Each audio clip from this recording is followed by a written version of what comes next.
સુરતના ગોધરા પોલીસે વાહન ચોર ટોળકીની કરી ધરપકડ. ઘર પાસે પાર્ક કરેલ વાહનોને આરોપીઓ ટાર્ગેટ કરી ચોરી કરતા હતા. 2 મોપેડ એક બાઇક સાથે પોલીસે 3 આરોપીને પકડી પાડ્યા. મુખ્ય આરોપી પર દેવું થઈ જતા મિત્ર સાથે મળી ચોરીનો પ્લાન બનાવ્યો. હાલ પોલીસે મુદ્દામાલ સાથે આરોપીને પકડી પાડી કાર્યવાહી હાથ ધરી.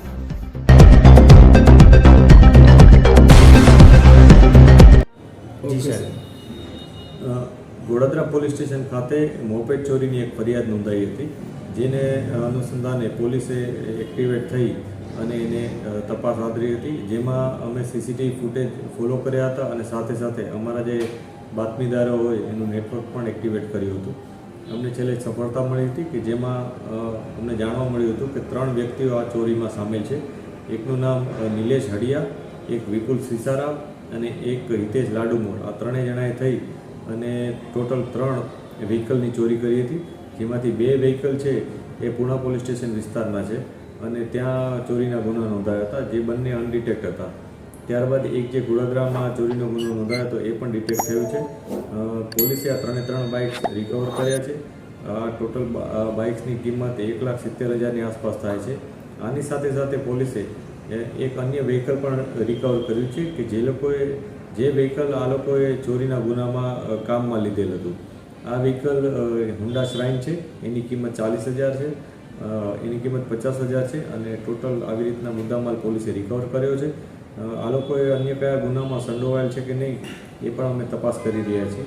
આમાં જે મુખ્ય આયોજન છે ચોરીનું એ નિલેશ હડિયા કરીને જે વ્યક્તિ છે એનું છે. એ પોતે ગેરેજનો માલિક છે અને એને થોડાક પૈસાની રિક્વાયરમેન્ટ હોવાથી એણે આ ચોરી કરવાનું આયોજન કર્યું હતું. 2 બીજા જે આરોપી છે એમનો કઈ રીતના રોલ જોયો હતો, કઈ રીતે આ વાહનની ચોરીની અંજામ આપી હતો?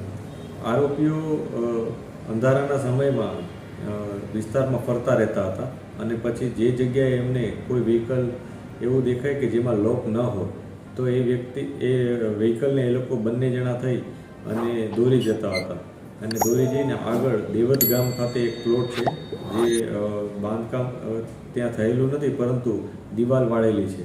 આ પ્લોટમાં જઈને મૂકી દેતા હતા. આ પ્રકારે એ લોકો ચોરીના ગુનાનો અંજામ આપતા હતા. આવી ટોટલ 3 ચોરી અત્યાર સુધી પોલીસના ધ્યાને આવી છે. અન્ય ચોરી છે કે નહીં એનું પણ અમે વેરીફાઈ કરી રહ્યા છીએ અને ફર્ધર પોલીસ કસ્ટડી પણ માંગીશું. સર, વાહન સંતાઈને રાખવાનું કારણ શું? જેમ ચોરી કરતા હોય આ લોકોએ અત્યારે જે વાહનો મૂક્યા હતા એ એક સાથે 3 મૂકી દીધા હતા ચોરીને.